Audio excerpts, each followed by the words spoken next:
Good afternoon, this is Sean Golden with Golding & Golding, here to discuss the basics of how to expatriate from the United States. With the world in political upheaval, political turmoil at this point, it's becoming way more common for individuals to consider relinquishing their green card and giving up their U.S. citizenship. So the idea of expatriation is the idea of leaving the United States permanently.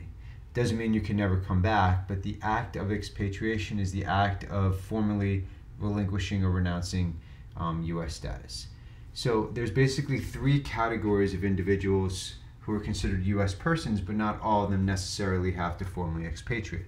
When someone's a U.S. citizen, they are considered the type of category that may be someone who would have to be a covered expatriate and pay the exit tax. There is permanent residence when they're considered a long-term resident. Long-term resident means someone who has had their green card status for at least 8 of the last 15 years. Doesn't have to be 8 full years, and there's no requirement that the person actually resides in the United States. The third category are visa holders who meet substantial presence. For them, they don't have to formally expatriate because they don't have permanent resident status. They're on what's called the temporary visa, or just they're a non-resident alien who otherwise meets substantial presence. So the Expatriating Act is the act that a person performs in order to formally relinquish or renounce. When someone is a green card holder, permanent resident, we just short-term, shorthand actually, green card holder, they will file normally what's called an I-407. They file that, they submit it, and then they'll receive some paperwork a few months down the line confirming that they've given up their green card status. Back in the day, you used to be able to just walk into one of the foreign consulates and submit the paperwork. They don't accept it anymore, though. Through the grapevine, it appears some consulates will still accept it depending on how smooth a talker you are. If someone is a U.S. citizen, the rules are a little different. As you can imagine, it's citizenship, so it's much more complicated. Normally, the way it works is a person will go to a consulate in a foreign country. They'll bring their Department of State paperwork, forms 4079 through 4083. They'll normally fill it out, be told to go home and come back so that there is a bit of a cooling off period, or at least time for the consulate officer to process the paperwork. They have an exit interview, and then a few months down the line, they'll receive a signed or certified 4083, which is a certificate of a loss of nationality, and that's it. They're no longer U.S. persons. Now, that's the immigration part of it, but doesn't do anything for your tax purposes. The U.S., in order to give up your U.S. person status for tax purposes, not only do you have to expatriate, but there's other forms that you have to file. Generally, in the year that a person or a U.S. citizen, long-term resident, expatriates, when they file their tax return in the subsequent year, they'll do a dual status return and they'll complete what's called the Form 8854.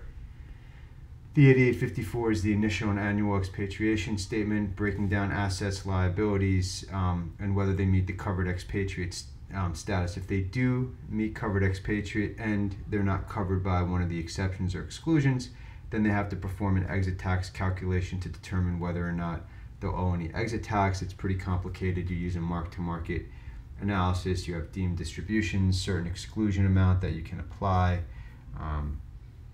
It's a pain, but not everyone who is a covered expatriate is going to have to pay an exit tax. It's just if you meet that requirement. For example, you could have you can meet the net worth test because you have $3 million in cash, but there's no mark-to-market for that, so you wouldn't have any exit tax. So it's important to not confuse the idea of being an expatriate with the idea of meeting covered expatriate status, and then the idea that you have to pay an exit tax. They're all different items. You cannot take back the Expatriating Act. You can't go back in time and unwind it. While there's no look-back period for gifting and things like that, once you go in and relinquish or renounce, that's it. So it's very important that if you are going to expatriate, that you properly plan for the expatriation. The one way that many people get stuck in the expatriation matrix and can be considered a covered expatriate is if they cannot show that they're 5 years tax compliant. That's the third category of the covered expatriate test. So if you're getting ready to expatriate, it's important that you plan to try not to be a covered expatriate. If you're a covered expatriate, if that's unavoidable, you want to do it now. For example, and your assets are just too high, or your net income tax liability is too high, then the next thing is to try to avoid having any exit tax. Finally, it's important to not get stuck in that third category. If you can't show 5 years of tax compliance, then you're going to be considered a covered expatriate anyway. So you want to make sure you get all your ducks in a row beforehand. If it's mainly the third category, which is not being 5 years tax compliant, then there's various offshore amnesty programs available to assist you. The Streamline Program, Reasonable Cause, Voluntary Disclosure, Delinquency.